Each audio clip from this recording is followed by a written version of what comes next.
On Christmas Eve, I was sitting alone in my tiny Raleigh apartment, listening to the muffled sound of my neighbors singing carols through thin walls when my phone buzzed with a bank alert that made my stomach flip. Alert. Charge of $15,800 posted to your credit card. I stared at the notification, waiting for it to make sense, for it to rearrange itself into something logical. My card was in my wallet. I hadn't used it in 2 days. I tapped the email, and there it was, a luxury Caribbean cruise package balcony, suite spa upgrades, private excursions, 4 passengers. Before I could breathe, my phone lit up again with an incoming call. My mother's laughter flooded through the speaker, loud and sharp, mixed with clinking glasses and ocean wind. "Mara, don't freak out.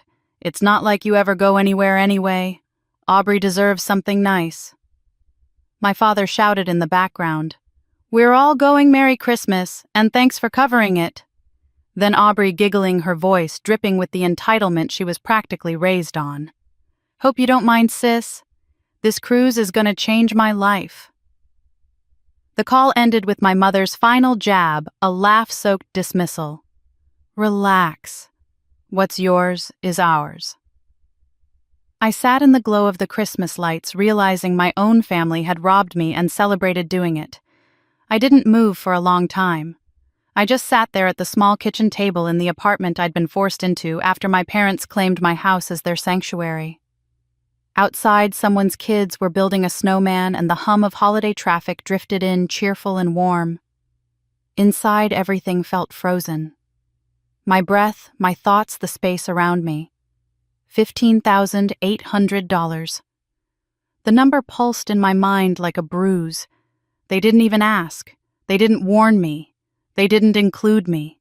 The warmth that usually seeped through this neighborhood on Christmas Eve, the cookies baking next door, the distant laughter, the sense of shared celebration felt like something I was watching from behind glass. I kept seeing the cruise confirmation in my inbox, the 4 names listed on the reservation. Carl Jensen, Diana Jensen, Aubrey Jensen, and guest 4, which I assumed was Aubrey's latest situationship, a man who had never held a job longer than 6 weeks, but somehow deserved a luxury balcony suite on my card. I closed my eyes, exhaling slowly, trying to keep my heartbeat from spiraling. This wasn't new. Not really. It was outrageous, yes, but not surprising. My family had spent most of my life conditioning me to accept being used. I was the reliable one, the responsible one, the daughter who wouldn't say no. I stood, grabbed my coat, and walked to the window, watching snow drift across the parking lot. I remembered all the times I'd covered Aubrey's messes, bailed her out financially, helped my parents when they asked for just a little help. I remembered the nights I stayed up late reworking my budget so I could afford both my bills and theirs. I remembered moving out of my own house, my 3-bedroom home in Raleigh that I bought at 28 because they told me my presence was disruptive to their routine.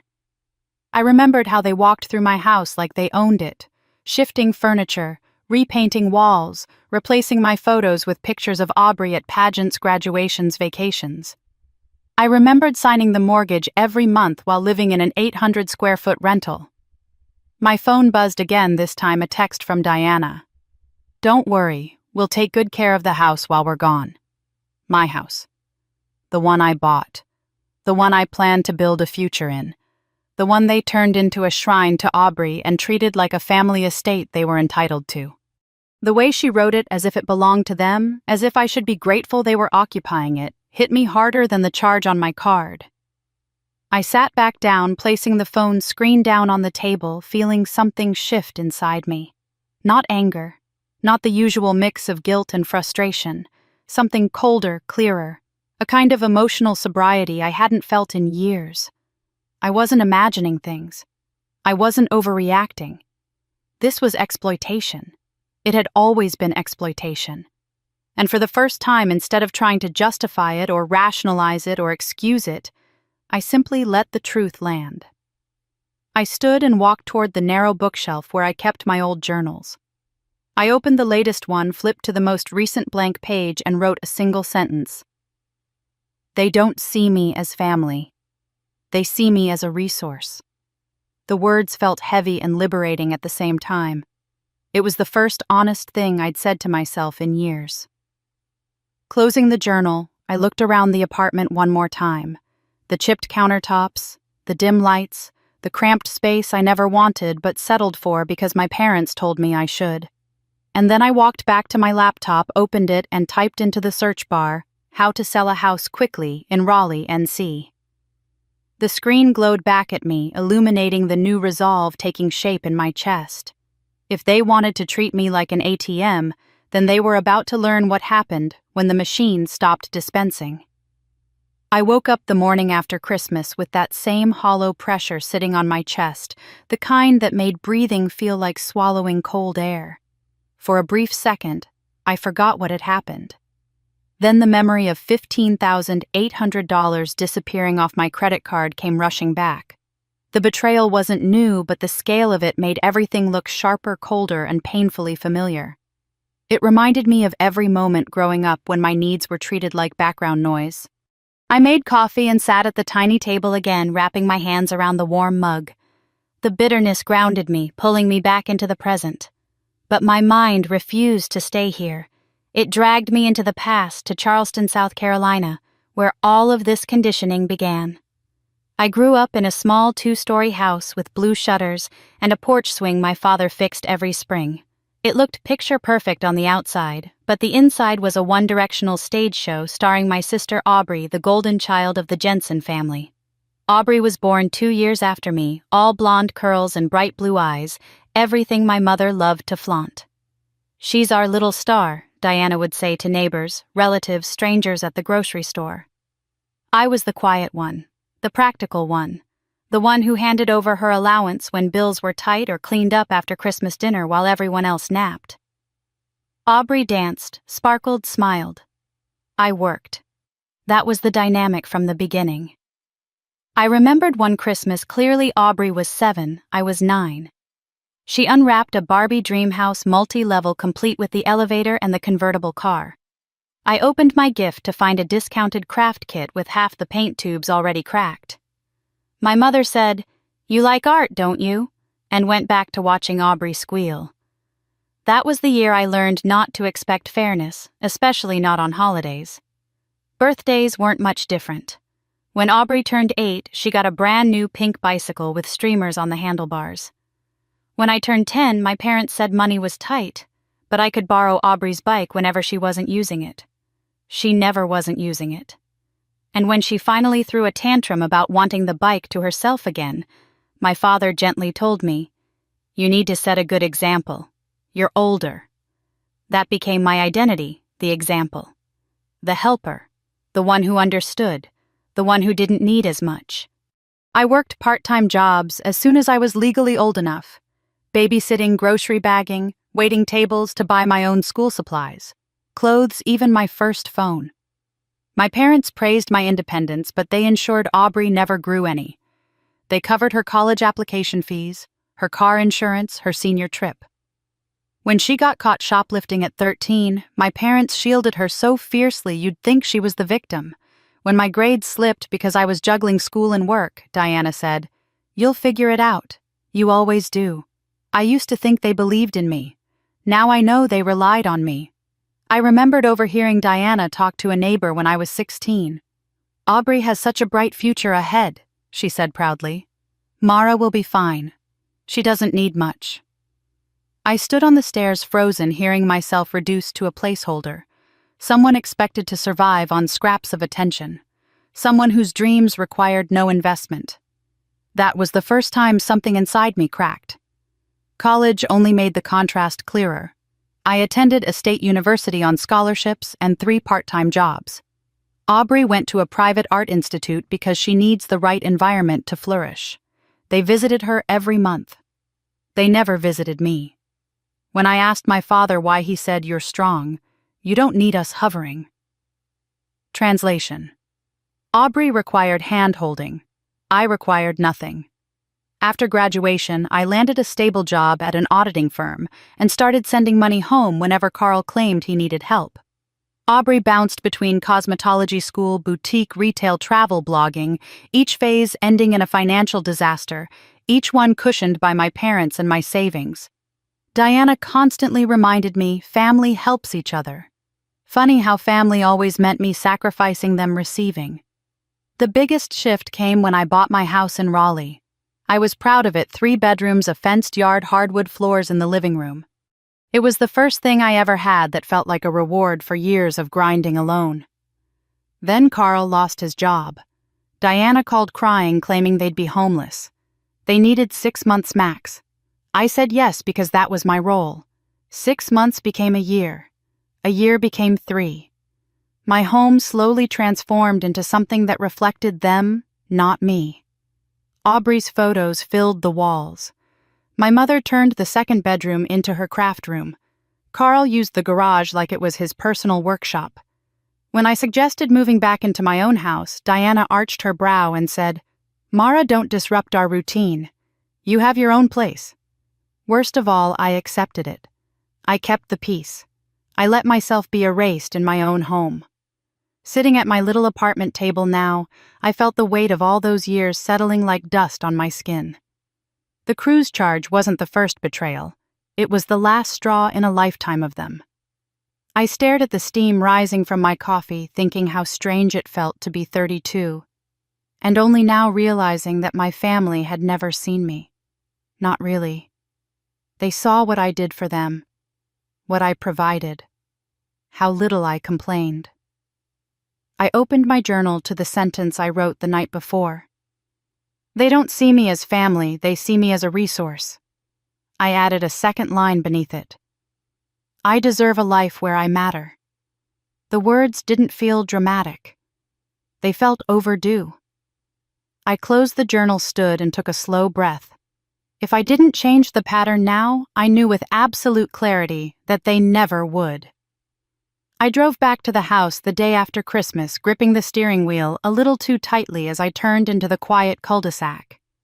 The street looked exactly as it always had: kids' bikes on porches, wreaths on doors, the faint smell of pine drifting from someone's chimney.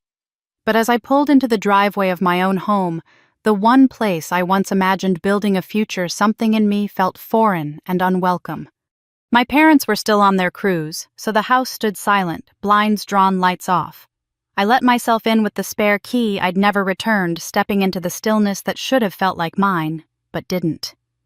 The air smelled like my mother's lavender plug-ins, the kind that always gave me headaches. My father's boots sat by the hallway bench, coated in mud he never bothered to clean. A glittery scarf Aubrey's was draped over the arm of my old sofa. I walked through the entryway and felt like an intruder in a place I paid for, a guest in the home I had lovingly chosen for myself. 3 years earlier, when my parents begged me to let them stay, this house had looked different.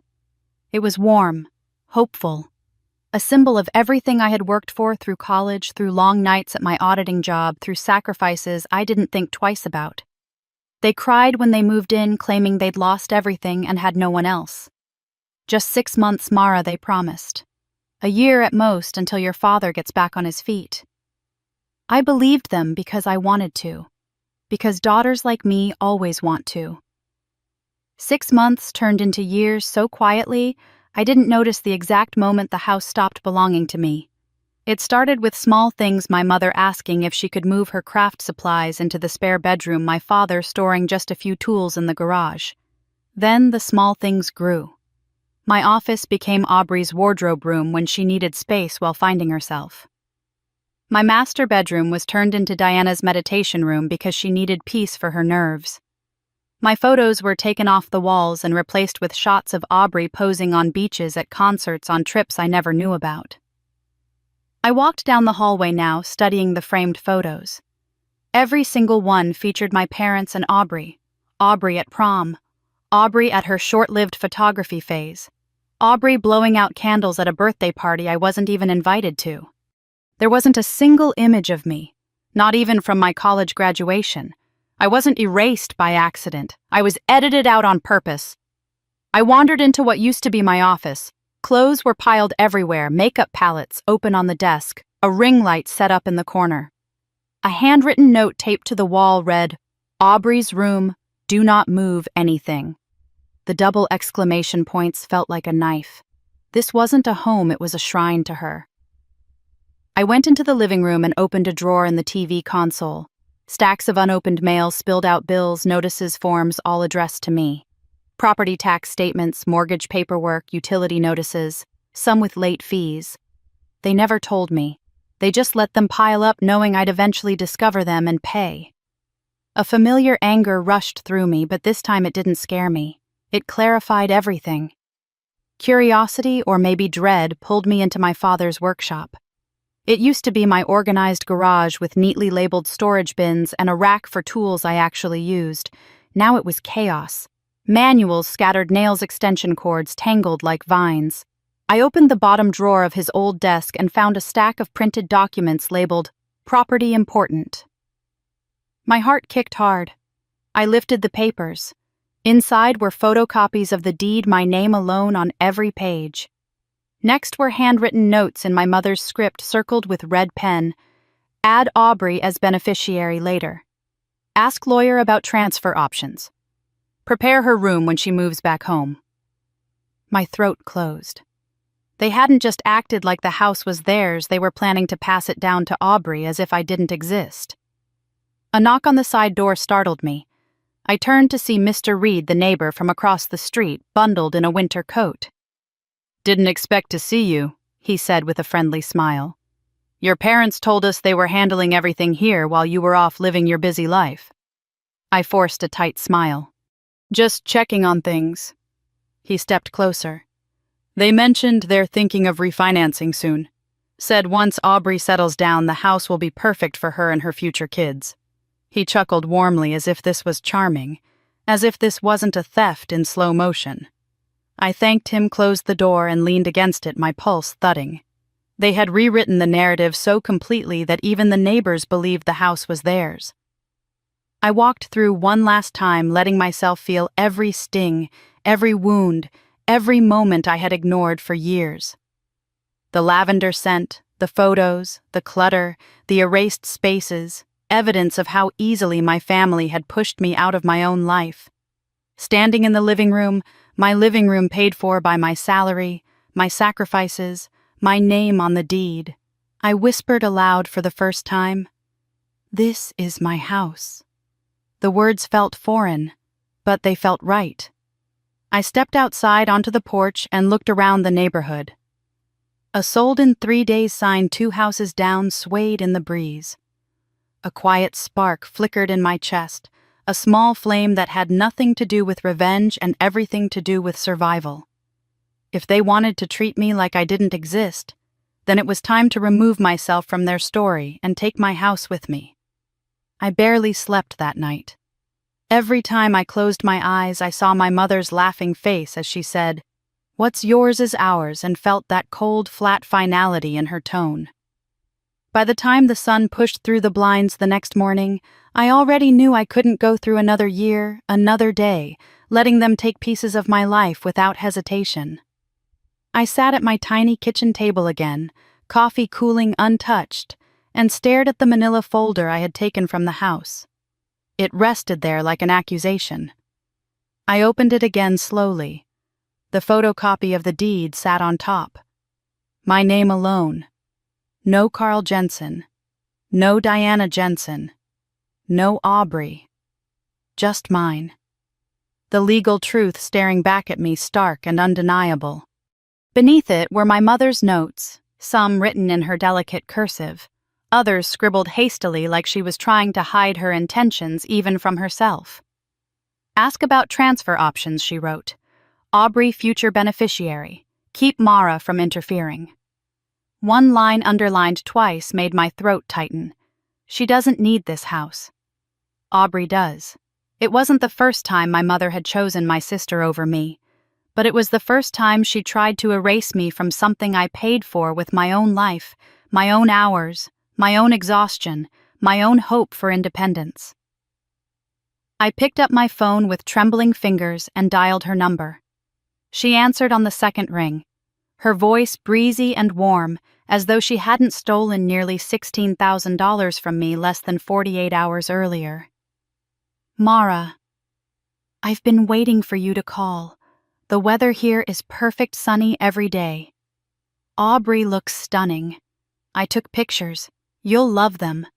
I need to talk to you about the charge, I said, keeping my voice controlled. She sighed loudly, irritated. Oh, don't start. It's Christmas, for heaven's sake. You're so dramatic. We'll pay you back eventually. You had no right to use my card. Oh, please, she snapped. You make good money. You never travel anyway. It's not like you're doing anything else with it. My father's voice cut through in the background, slurred with morning champagne. Tell her to relax. She should be happy for us. I felt my jaw tighten. And you're all going, even Aubrey's boyfriend? Of course, my mother laughed. Someone needs to keep her company.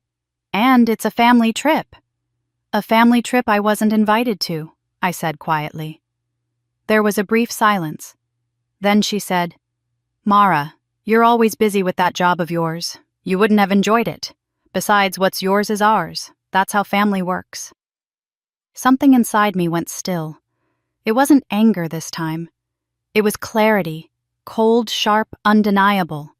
You really believe that, I asked. I know it, she replied. We deserve something nice. Your sister needs a break after everything. Don't make this about money. Money. The thing they never had enough of and always expected from me. The thing I worked endless hours to earn while they spent freely. The thing Aubrey treated like confetti fluttering through her fingers without consequence.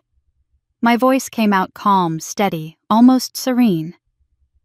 Enjoy your trip, Mom. She hesitated. She wasn't used to me surrendering. Well, that's more like it, she said slowly. I knew you'd be reasonable. I hung up without another word.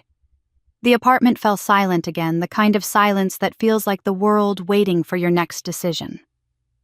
I sat there for a long moment thinking about how many times I had let conversations end like that, her satisfied me depleted. How many times I'd folded myself into smaller and smaller shapes just to fit into the space they allowed me. Not this time. I opened my laptop and started researching. Home value Raleigh, sell house fast, legal rights sole owner. My cursor hovered over an article titled, What You Can Do When Family Treats You Like a Financial Resource. I didn't click it. I didn't need to. I already knew the answer. A knock at my door startled me. It was my upstairs neighbor, Mrs. Parker, carrying a small container of gingerbread cookies. Thought you might need some sweetness today, she said kindly. I thanked her, and after she left, I stared at the cookies for a long moment. Sweetness. That was something my own home hadn't had in years. I took a bite tasting cinnamon and warmth, and then opened a new tab on my browser real estate agents near me. A list populated instantly. Some looked inexperienced, some looked disinterested. But one name caught my eye, Naomi Pierce, fast sales specialist. 5-star reviews, phrases like efficient professional gets things done. My finger hovered over the call button. My heart thudded. I thought of my mother laughing on her cruise balcony. I thought of Aubrey posting photos from the ship spa. I thought of my father drinking champagne on my dime. I pressed the button. Naomi answered on the first ring. This is Naomi. How can I help you? I want to sell my house, I said. And I need to do it quickly. She paused only a beat before responding, her voice crisp and sure. I can help with that. How soon can you meet? I glanced at the manila folder again. At the plans they made for my home. At the place they had rewritten history to claim as theirs. Today, I said. I can meet today. I returned to the house the next morning with a different kind of energy in my body. Steady, cold, deliberate. No more drifting through the motions. No more letting their version of reality overwrite mine. I walked up the front steps, unlocked the door, and stepped into the silent house with a purpose. This time I wasn't there to reminisce or gather memories. I was there to uncover the truth they'd worked so hard to bury. The living room was dim, the curtains drawn the way my mother always kept them. I walked to the nearest window and pulled them open, letting sunlight pour in like a spotlight on everything they'd taken over. I noticed small details I'd missed before, how my favorite framed art had been replaced with floral prints. Diana liked how the rug I bought had been swapped with one Aubrey claimed fit the vibe better. How even the coasters on the coffee table were ones I'd never seen before. If a stranger walked in, they'd think this was Carl and Diana's home, not mine. I started with the kitchen. It had always been my mother's domain, but it was mine first. I opened every drawer, every cabinet. I wasn't sure what I was searching for until I found a stack of envelopes shoved in a drawer beneath the junk mail bills, notices, bank statements, property tax letters. All addressed to me. None of them opened, some overdue. A late fee stamped in red glared at me like a warning I'd never received. They weren't just living here for free, they were hiding my own mail from me. My stomach clenched, but I kept going. I moved through the dining room and into the hallway, feeling more like a detective than a daughter. I entered the meditation room my mother set up in what used to be my master bedroom. Soft music still played on a loop from a tiny speaker. The smell of incense lingered, clinging to my skin. I walked along the wall of framed photos, dozens of Aubrey smiling at various life events. Standing in the middle of the room, I counted them. 32 pictures of my sister. Not a single one of me. It was as if they'd erased me from my own life. I swallowed the tightness in my throat and moved on. The small guest room had become their makeshift storage space. Boxes labeled "Aubrey's Things Do Not Touch" filled the floor. I knelt beside one and lifted the flap. Inside were expensive designer shoes, tags still attached, purchased with money she never earned. Beneath those were spa receipts and scribbled notes from my mother. "Aubrey owes this, Mara will cover next month." No wonder Aubrey acted like life was a performance exclusively for her comfort. She'd been trained for the role. I stepped into the garage last my father's workshop. Tools lay scattered across the floor, boxes of hardware, old paint cans, broken equipment piled in corners. I opened a drawer in his desk and found it immediately. The manila folder I'd brought home yesterday hadn't been the only one. This drawer held more folders labeled "House Insurance Estate Planning." My pulse hammered as I reached for the one marked "Estate Planning." Inside were printed emails between my father and a local estate planner. Phrases jumped out at me. "Ensure smooth transfer to daughter Aubrey. Owner is unlikely to resist. Prepare necessary documents for future inheritance." A chill climbed up my spine. They weren't guessing. They weren't hoping. They were plotting. I flipped through several pages until I found the one that made my breath catch. A checklist in my mother's handwriting. Prepare Aubrey's old room. Ask lawyer about beneficiary transfer. Keep Mara busy. Avoid talks about moving out. House must remain in family line. The final line underlined 3 times. Aubrey deserves security. I stood there gripping the paper, my fingers trembling. They truly believed that my life existed to create security for my sister. That my work, my money, my house, all of it was meant to flow one direction toward Aubrey. A sudden movement in the corner of my eye made me turn. Someone was approaching the open garage door.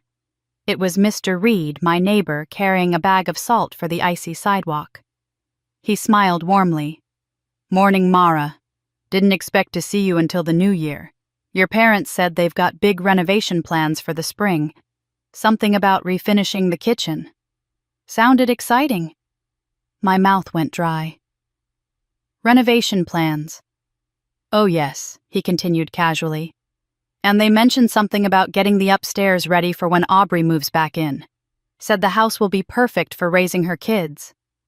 I nodded wordlessly as he walked away, a friendly wave in his hand. He had no idea what he'd just confirmed. They'd rewritten the whole story so thoroughly that even the neighbors believed the house belonged to them and would belong to Aubrey someday. I went back inside, walked to the dining room table, and laid out everything I'd found. The deed, the emails, the tax letters, the notes, the plans for my future that didn't include me. I stared at the pile for a long moment, feeling the weight of years of being the responsible one, the dependable one, the invisible one. Then something shifted. A quiet click inside my chest. A realization so clear it rang through me like a bell. They weren't going to change. So I would. I gathered the documents, took photos for proof, locked up the house, and stepped back into the cold winter air. As I walked to my car, the crisp wind stinging my cheeks, I saw a real estate sign down the street, sold in 3 days. The red banner fluttered like a signal sent straight to me. If they wanted to plan my future without me, I could plan theirs without permission. I got into my car, started the engine, and whispered into the quiet, "It's my name on the deed." I woke up the next morning knowing exactly what I needed to do. There was no hesitation, no guilt twisting my stomach, no voice telling me to be reasonable the way my parents always had. What filled me instead was a heavy, steady calm, the kind that settles in once you finally stop lying to yourself. I sat at the kitchen table, opened my laptop, and typed, "Sell my house, Raleigh, NC." Search results filled the screen instantly. Agents, cash buyers listings, market reports. I clicked through article after article, my heartbeat slow and deliberate. Every question I had, every fear I once would have obsessed over, melted under the simple truth staring back at me. I was the only name on the deed. Legally, financially, fundamentally, this house was mine. Not theirs. Mine. No rental agreement. No tenancy contract. No rights for them to remain in it. Every website confirmed the same thing: as the sole owner, I held full authority. They had treated the house like some inheritance in waiting, like a gift they were graciously allowing me to give them someday. But they had never earned it. And they certainly didn't deserve to keep it. I called 3 real estate agencies. The first 2 barely listened before telling me they were fully booked until the new year. But the third one, Naomi Pierce, answered on the second ring with a crisp, confident, "This is Naomi. How can I help?" "I want to sell my house," I said. "Fast." "How fast?" she asked, not missing a beat. "As soon as possible." She hummed thoughtfully. Address I gave it, half expecting her to hesitate like the others. Instead, she said, "That neighborhood sells very quickly. Can you meet today? Coffee shop on Glenwood at noon." I surprised us both by saying, "Yes." 2 hours later, Naomi walked into the cafe exactly on time. Tall and sharp in a charcoal coat, carrying a leather portfolio. She got straight to work unfolding market reports across the table. "Your area is highly desirable," she said, tapping the numbers with her pen. "Single-family homes with recent updates. Excellent value. If you want a fast sale, we'll price strategically and push for a cash buyer." Her confidence made my spine straighten. "What do you need from me?" I asked. "Transparency," she said. "Who lives in the home currently?" I took a breath. "My parents and my sister. They're out of town." She paused only a second. "Vacant is ideal. This actually works in your favor." We left the cafe and drove separately to the house. Naomi met me at the curb, pulling out her phone to take notes. She walked through the rooms, decisively opening closets, examining windows, testing faucets, pacing across floors. She was professional, unfazed by the clutter, the mismatched decor, the evidence my parents had turned my home into their own personal kingdom. She paused in the living room, studying the natural light. "Beautiful bones," she said. "Staging will help, but the structure is strong." We moved toward the hallway. She nudged open my father's old workshop door and surveyed the space. "This is a major selling point," she said. "Plenty of buyers look for functional garages. Once the personal items are removed, it will photograph very well." It took everything in me not to laugh at the irony my father's chaos being a selling point. She turned to me. "They won't mind these changes." A cold, honest answer came out of me before I could soften it. "They don't get a say." Naomi nodded once, as if she understood more than she let on. She led the way outside to the backyard, pacing the fence line. Given market demand, she said finally, this house could go under contract within 72 hours. The number hung between us like a doorway.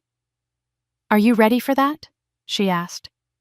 I thought of my mother's laughter on the cruise ship dripping with entitlement. Of my father insisting I should be grateful to pay for their vacation. Of Aubrey posting poolside photos captioned, "Best Christmas ever." I thought of the notes they left for themselves planning how to transfer my home to my sister. Of every year I had sacrificed to make their lives comfortable. "Yes," I said. "I'm ready." Inside, Naomi laid documents on the dining table. "This is the listing agreement," she explained. "Once you sign, I'll coordinate cleaners, photographers' listings, open houses, everything." My hand hovered over the pen. For a moment, guilt tried to claw its way back in. I heard my mother's voice saying, "Mara, don't be dramatic," and my father adding, "Family shares everything." I saw every Christmas where Aubrey received gifts piled to the ceiling, while mine fit in a single bag. I felt the sting of being told to move out of my own house because my presence made things stressful. I lowered the pen onto the paper and signed. Naomi smiled. "Congratulations. You're taking your life back." It was such a simple thing to say, but the words hit deep. Taking my life back. I let them settle like an anchor in my chest. We walked outside to her car, the winter air crisp and clean. "You'll hear from me later today," she said, sliding into the driver's seat. "This is going to move fast." As she drove away, I looked back at the house, at the windows my mother kept covered, at the porch my father claimed as his, at the rooms Aubrey filled with her discarded ambitions. For the first time in years, the house didn't feel like the place where I was pushed aside. It felt like leverage. It felt like justice. It felt like mine, and soon it wouldn't be theirs. Naomi's email hit my inbox at 7:42 the next morning with the subject line, "We're live." I stared at it for a moment, letting the words sink in. My house was officially on the market. The listing included a bright set of photos staged and spotless, looking nothing like the space my parents had cluttered with their mess and entitlement. It looked like a home again. A home I could release. A home I no longer needed to carry on my back. My phone buzzed with a new notification, then another, and another. Photos from the cruise. My mother with a glass of champagne. Aubrey posing in a bikini on the deck. A video of my father dancing awkwardly during a poolside contest. Each message was accompanied by little captions meant to be cutesy, but laced with the same entitlement I'd spent my whole life drowning in. "Best Christmas ever. Wish you were here, Mara, but you'd hate the sun, lol. We're so relaxed. Thank you for making this possible." I set the phone down without replying. For once, their noise couldn't touch me. At 9:15, Naomi called. "Morning, Mara. You ready for your first day update?" "I am," I said, though my heart had already started beating faster. "We've had 37 inquiries since the listing went live. 6 showing requests already." I blinked, stunned. "It's only been an hour." "This is a hot neighborhood," Naomi said warmly. "I told you it would move fast." As soon as we hung up, I felt something shift, an odd mix of disbelief, adrenaline, and a swelling sense of validation. While they drank champagne in the sun, I was finally doing something for myself. Something that couldn't be undone. Around noon, I remembered the day I handed over my house key. It had been 2 years earlier, a tense conversation in the kitchen. I had suggested I might move back in after struggling with the rent in my apartment. My mother had paused only long enough to give a sympathetic frown. "Mara, sweetheart, your father's back is terrible right now. We finally feel settled here. Going in and out would make it too chaotic." My father nodded dramatically, as if moving his toothbrush would snap his spine. "You have your own place," he said. "Let us enjoy this home." I didn't fight. I drove back to my apartment and cried for 2 hours, convinced that rejecting me was normal parental behavior. Now looking back, I saw the manipulation for what it was, a slow erasure. A decades-long conditioning that taught me not to need space support or even a home of my own. At 3:30, Naomi texted, "Showing number 3 finished. Great reactions. Expect offers tonight." I felt a flutter in my chest, fear or excitement, I wasn't sure. At 4, another message, "Call me ASAP." I stepped onto my tiny balcony, the winter air biting at my cheeks as I dialed her number. Naomi answered immediately. "We have a cash buyer," she said. "Young married couple. They want to make an offer above asking." My breath caught. Above. They love the house. They said it feels like the right place to start their life. They're serious and ready to move fast. I leaned against the railing, staring at the parking lot below. People walked their dogs, carried groceries, lived quiet, ordinary lives. And here I was, listening to words that felt unreal. After everything my family took, after every year I spent shrinking to keep peace, something good, something mine was happening. "When will they send the offer?" I asked shakily. "Within the hour," Naomi said. "I'll forward everything as soon as it arrives." "Thank you," I whispered. When I hung up, my thoughts drifted back to my phone. It sat on the kitchen counter, still buzzing. I flipped it over. A new message from my mother lit the screen. "We're thinking of extending the cruise. Aubrey wants another spa package. You don't mind, do you? Merry Christmas?"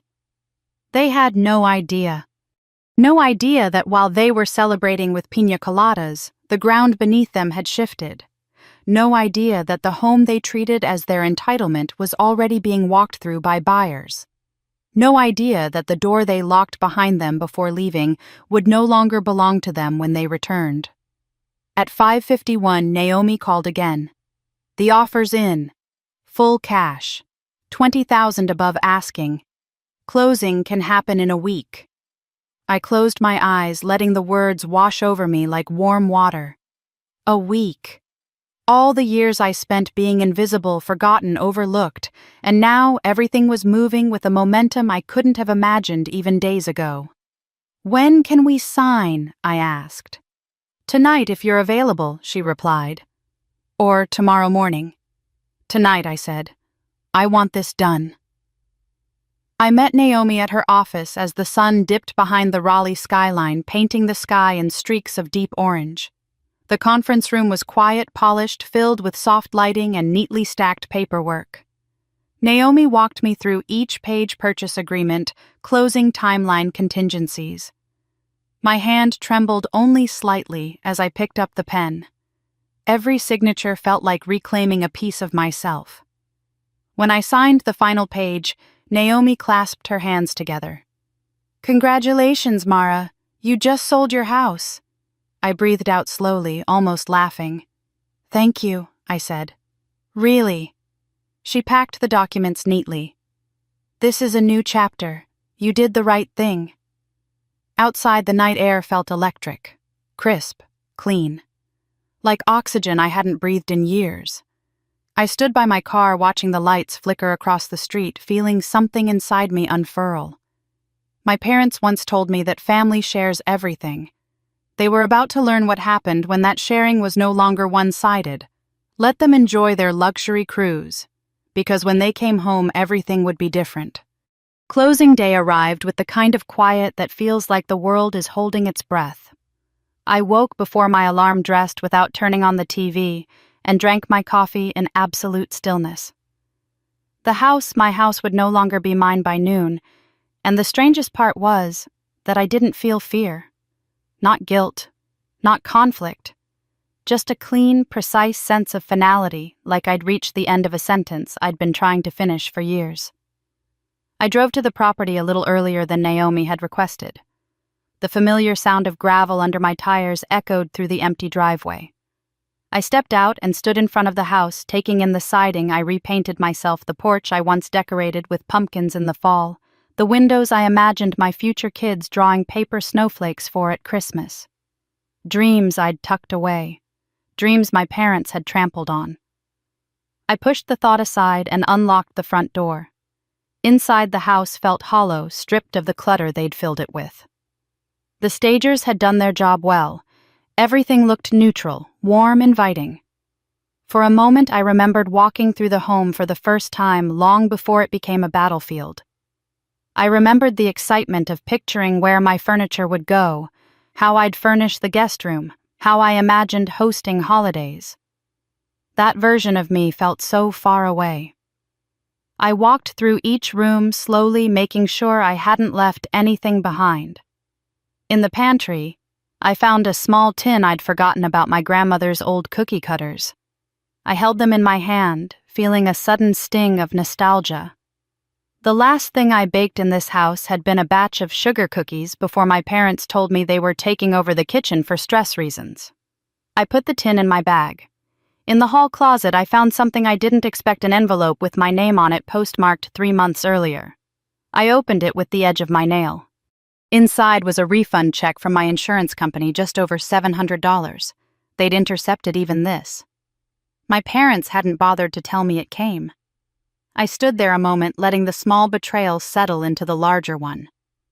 When I stepped onto the back porch, I saw Naomi's car pull up. She walked toward me with her usual brisk pace, clipboard in hand. "Good morning," she said warmly. "Ready for the walkthrough?" "I am," I said, and for once the words felt true. We moved through the house together. She checked light fixtures, faucets, appliances, surfaces. I followed her quietly, watching the space become something I no longer belonged to, not because it wasn't mine, but because it had taken too much from me to stay. "Everything looks great," Naomi said, writing her final note. "The buyers should be here any minute." Right on cue, a car pulled into the driveway. Evan and Lila stepped out, holding hands, eyes bright with anticipation. They smiled the way people do when they're walking toward a future they've chosen for themselves. It struck me then I never got the chance to do that with this house. But maybe this was what closure looked like. "Hi, Mara," Lila greeted, waving. "We're so excited." Their excitement was genuine, open, warm, unmarred by entitlement. They weren't taking something from me. They were receiving something I no longer needed to carry.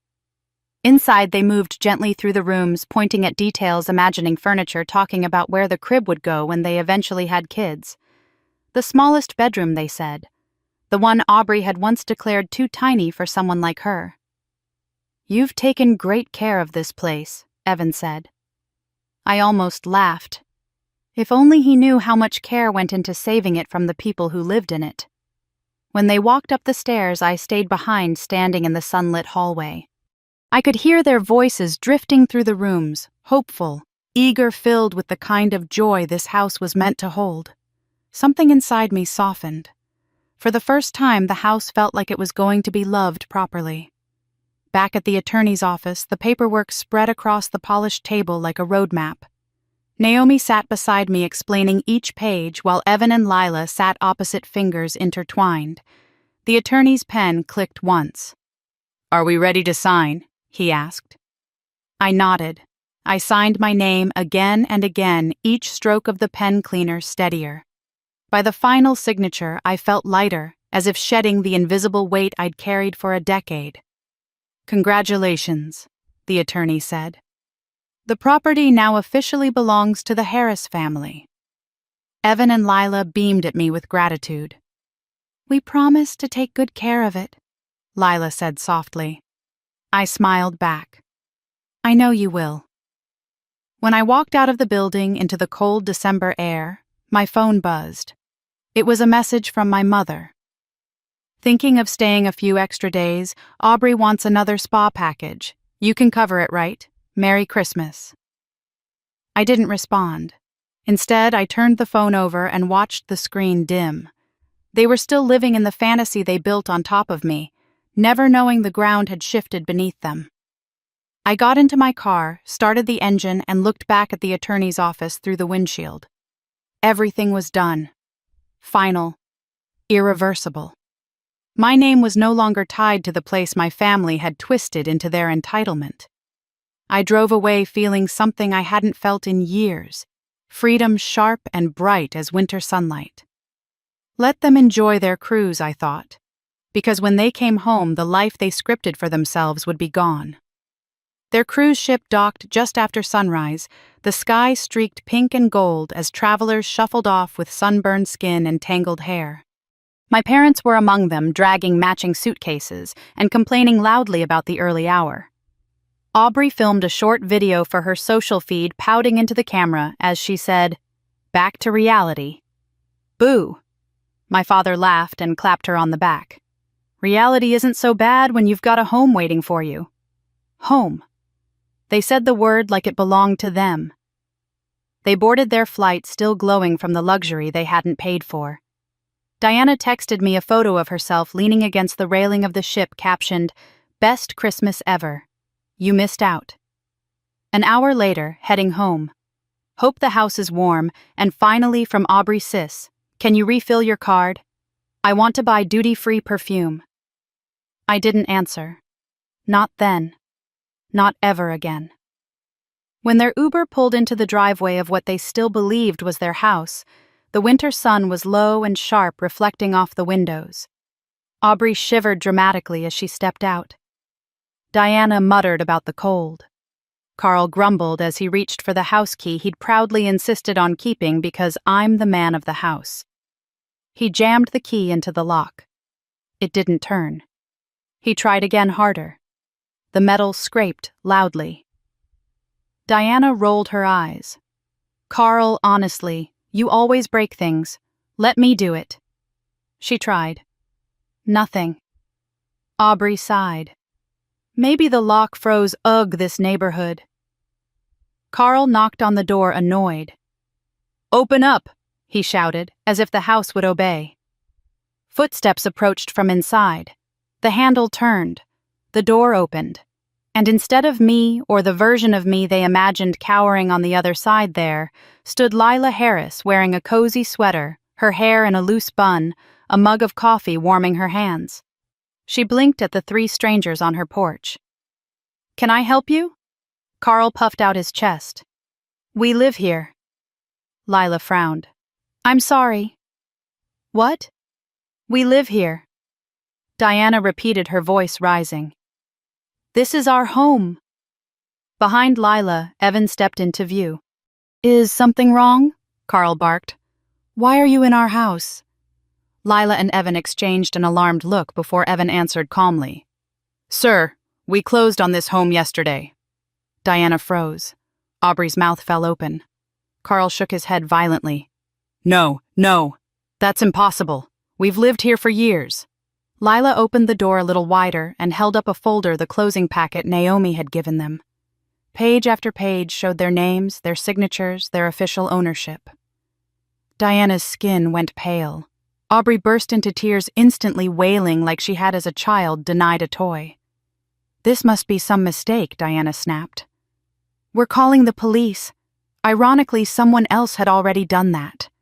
Neighbors had gathered on the sidewalk, drawn by the shouting, and one of them had called in a disturbance. Within minutes, a patrol car pulled up.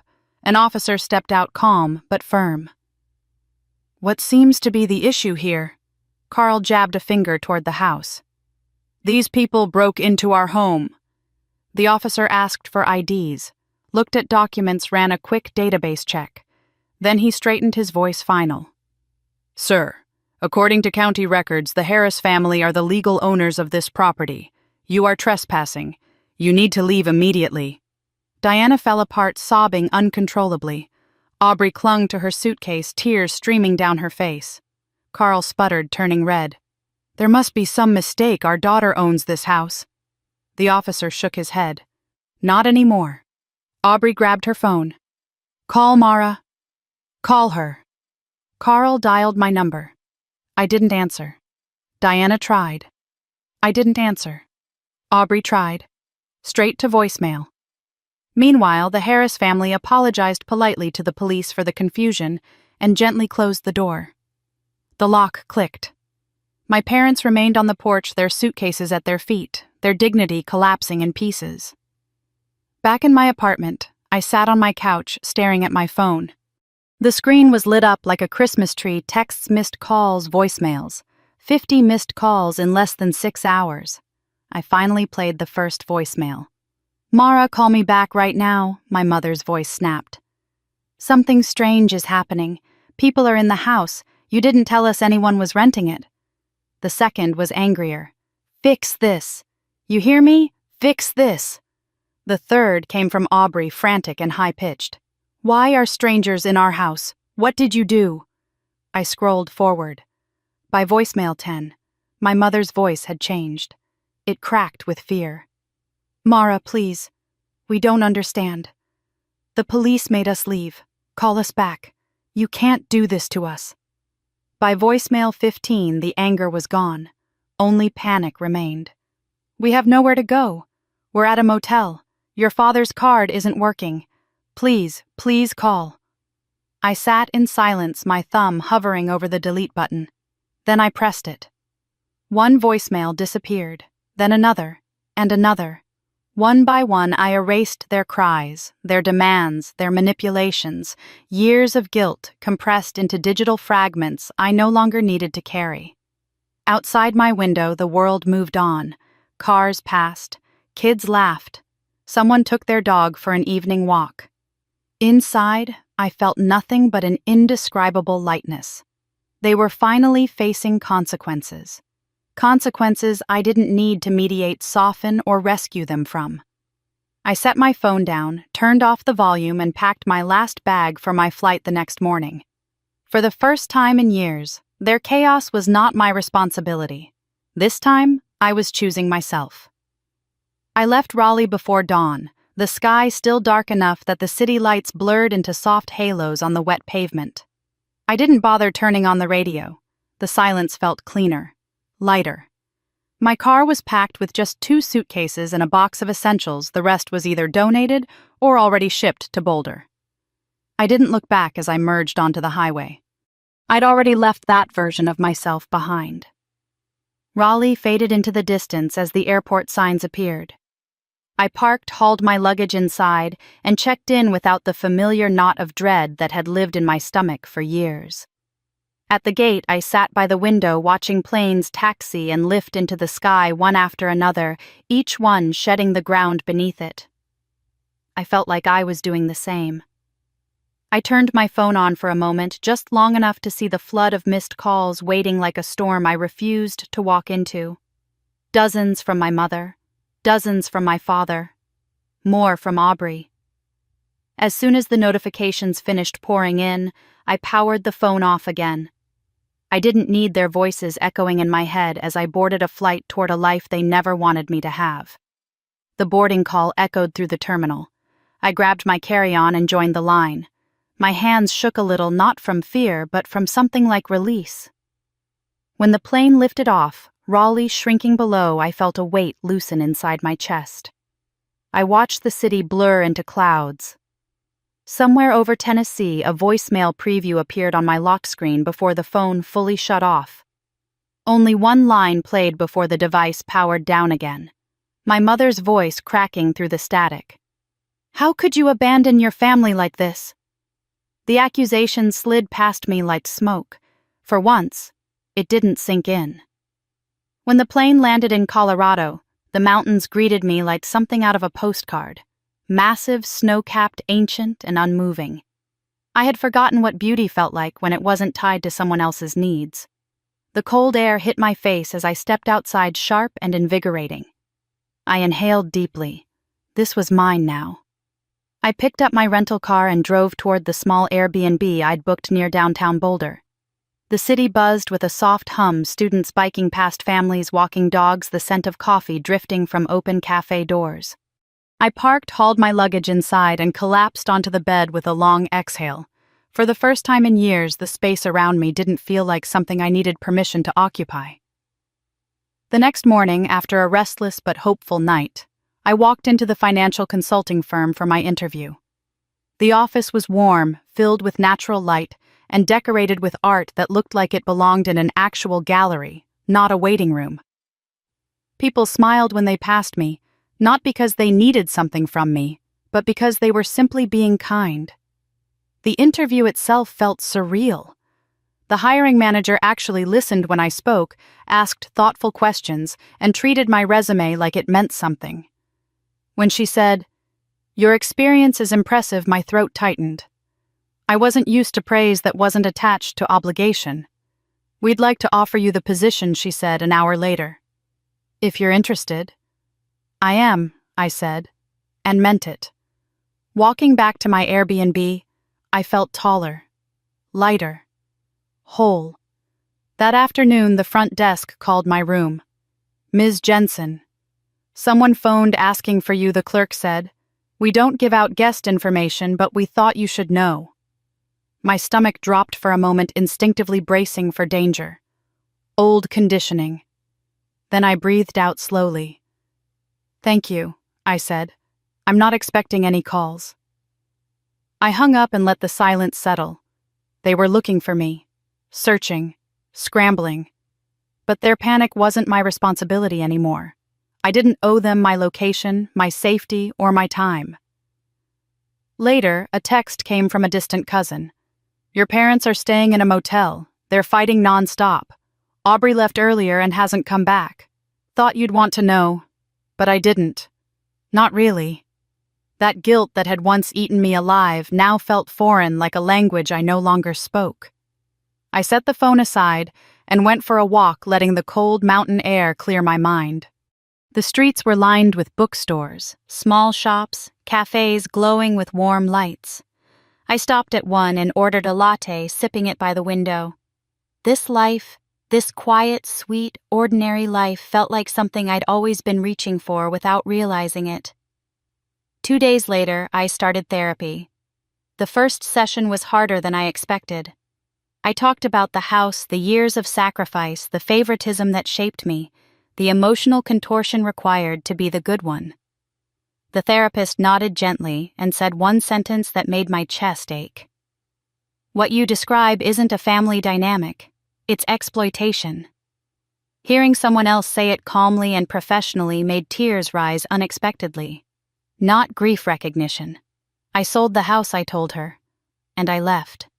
She smiled softly. "You saved yourself." That night, I sat on the balcony of my Airbnb, wrapped in a blanket, watching the pink glow fade from the mountains. I turned my phone on again. One new message from Aubrey appeared. "Mara, please. We need to talk. No demands. No threats. Just fear." I didn't answer. Not yet. But I didn't block her either. As the sky darkened and the mountains disappeared into shadow, I whispered into the night. "Whatever comes next, I'm not going back." And for the first time, I felt certain I wouldn't. The knock came just after sunset, a soft, hesitant tapping that barely rose above the sound of the wind brushing against the balcony. I wasn't expecting anyone. I'd barely told anyone in Boulder that I existed. For a moment, I considered ignoring it, pretending I wasn't home, but something in the rhythm, slow, uncertain, almost trembling, pulled me toward the door. When I opened it, Aubrey stood there. Her blonde hair hung limp around her face, no makeup, dark circles smudged beneath her eyes. She had a suitcase beside her and a purse clutched to her chest like a lifeline. She looked smaller than I'd ever seen her, as if the weight of our parents' chaos had finally begun to crush her. "I hired a private investigator," she said before I could even speak. Her voice cracked thin and unsteady. "Please, Mara, just let me come inside." I stepped back wordlessly and watched her sink onto my couch as if she'd been holding herself upright through sheer force. She glanced around the apartment, modest, clean, quiet. So different from the house she'd once claimed would be hers someday. Her eyes lingered on the plants by the window, the folded blanket on the chair, the framed print on the wall. A home built by someone who finally learned to choose herself. "You have a nice place," she whispered, trying to smile. It faded instantly. You seem like you're doing well." "I am," I said simply. She nodded, swallowing hard. "I figured." Then she covered her face with her hands and sobbed, her shoulders shaking. I watched for a moment, letting the emotions settle before sitting in the chair across from her. "What do you want, Aubrey?" She wiped her eyes with the back of her sleeve. "To apologize." Her voice wavered, but her eyes met mine with something I'd never seen in them before: honesty. "I know I'm probably the last person you want to see. I don't blame you. But I needed to talk to you face to face. I didn't say anything. I wanted to hear all of it." She took a breath, gathering herself. "Living with Mom and Dad these past few weeks?" She shuddered. It's hell, Mara. They're impossible. They blame me for everything. They scream. They argue all night. They act like I owe them something. Like I ruined their lives. I raised an eyebrow. Sound familiar? Aubrey let out a bitter laugh. Yeah, it does. She twisted her fingers together. I didn't understand what they did to you. Not really. I thought you were just dramatic or overly independent. I thought they relied on you because you were stronger. I didn't realize they were draining you. You helped them drain me, I said quietly. She flinched, tears filling her eyes. I know, and I'm sorry, for all of it. I leaned back, crossing my arms. Sorry doesn't undo years, Aubrey. She nodded again, shoulders slumping. I know, but I needed you to understand something. She looked at me with a rawness that made my chest tighten. Mom and Dad treat me exactly the way they treated you. Nothing I do is good enough. Everything is my responsibility. They expect me to fix things I didn't break. They say I'm selfish if I don't give them everything. Her voice cracked. They're drowning me, Mara. There it was, the realization I'd waited my whole life for, arriving not with triumph but with a strange, aching sadness. I kept thinking, she continued, that if I just tried harder, they'd appreciate me. But they don't. They want control. That's all they've ever wanted. I exhaled slowly. That's what I spent 30 years trying to explain. Aubrey nodded, crying again. They told me the house would be mine someday. They made me believe it. They made me think you didn't even care about it, that you didn't want it. Her voice steadied. But when you sold it, I finally saw the truth. It was never theirs to give. It was yours. And they treated you like you didn't matter. I looked at her for a long moment. You didn't question it. I know. She swallowed. Because I benefited from it. Because I was selfish. Because I let myself believe their version of things. Her honesty was a soft blow to the chest, painful but real. She wiped her eyes. I'm not asking you to forgive me. I don't expect you to let me back into your life. I just needed you to know I finally understand. We sat in silence, the kind that feels like old wounds breathing. After a moment, I asked, So what do you want now? She laughed shakily. I don't know. I don't want to live with them anymore. I don't want to be their puppet. But I don't know how to walk away. You did it. How I looked at her carefully. I chose myself. You'll have to do the same. They won't change. They'll never suddenly become different parents. You have to stop giving them access to you. Aubrey nodded slowly, absorbing the truth. I think I knew that. I just didn't want it to be true. We stood at the same time, almost in sync. She hesitated, then stepped forward and hugged me. For the first time in decades, it didn't feel like a performance. It felt like surrender. I really am sorry, she whispered into my shoulder. I know, I said quietly. But apology doesn't mean reconciliation. It just means honesty. She nodded, accepting it. A few minutes later, she picked up her suitcase and walked to the door. Goodbye, Mara. Goodbye, Aubrey. When the door closed behind her, I stood in the stillness of my apartment, the mountains glowing faintly beyond the window. For the first time, we weren't the golden child and the forgotten one. We were just two women trying to survive the same parents. 1 year later, I woke to soft light spilling across my bedroom floor, the pale Colorado sun rising behind the snowy peaks outside my window. My cat Juniper stretched beside me, nudging my arm with her head until I scratched behind her ears. The apartment was quiet, warm, and entirely mine. There were no footsteps in the hallway that didn't belong to me. No voices calling my name with demands attached. No lingering weight of guilt pressing against my ribs. Just the morning, the mountains, and a life I had finally begun to build on my own terms. I made coffee and stood by the balcony door as the steam curled into the chilly air. A year ago, Everything in my life felt like it was collapsing. Now everything felt possible. My job at the consulting firm had grown into something steady and fulfilling. I'd earned a promotion 3 months earlier, and for the first time in my career, my work felt seen appreciated without strings praised without expectation. My colleagues invited me on weekend hikes, potlucks, dinners. I had friends who didn't need me to rescue them. Friends who simply enjoyed who I was. It was a strange, beautiful adjustment. As I sipped my coffee, my phone buzzed with a message from my cousin. She sent updates every few weeks, not because I asked, but because she understood that sometimes closure comes in pieces. My parents had eventually moved into a cramped 2-bedroom apartment an hour outside Raleigh. My mother worked part-time at a grocery store, something she once told me she'd never be caught doing. My father's health had declined and he now used a cane. Their financial situation was tense and messy. The credit card company had finished their fraud investigation and held them responsible for the charges on my card. Aubrey had moved to Atlanta. She got a job at a salon and rented a small studio apartment. She didn't ask my parents for anything and they complained constantly about her abandoning them. But she didn't cave. The last update said she was doing better, still struggling but growing in ways she never had before. I didn't feel anger hearing these updates anymore. Not satisfaction either. Just distance. A soft kind of acceptance. That morning, I found a letter in my mailbox, addressed in my mother's handwriting. I carried it upstairs, sat at my kitchen table, and opened it.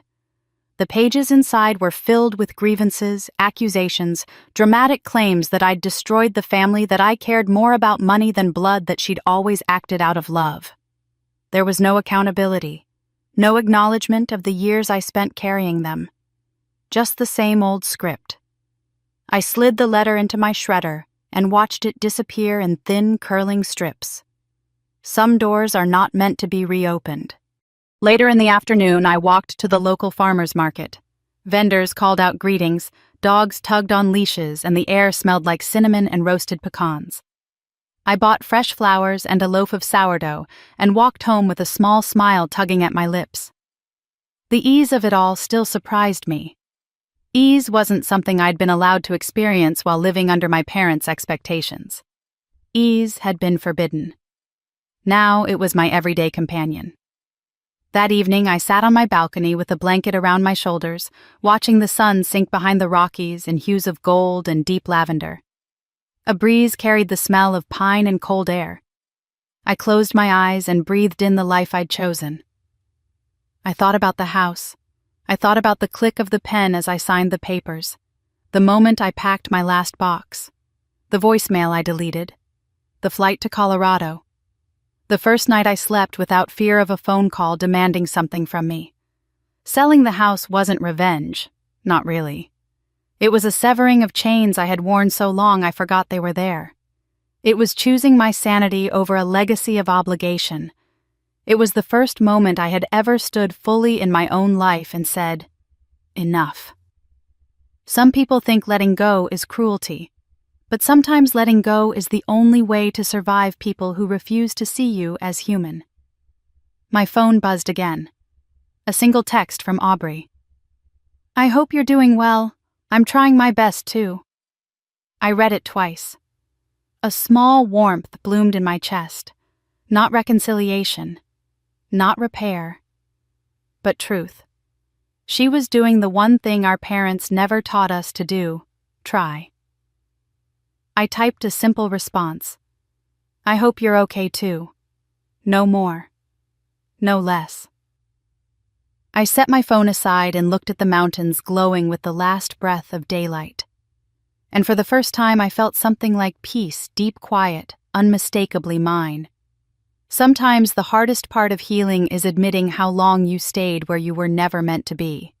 If you're listening to this and you've walked away from a toxic pattern, or if you're standing at the edge of that decision now, I hope my story reminds you that it's not selfish to save yourself. Sometimes it's the bravest thing you'll ever do. And if any part of my journey spoke to you, I'd love to hear your story too. Share your thoughts in the comments below. It helps more than you know. If you want more stories like this, stories about courage, healing, and reclaiming your life, Feel free to like this video, subscribe to the channel, and stay with me for the next chapter. We're building something strong here, and you deserve to be part of it.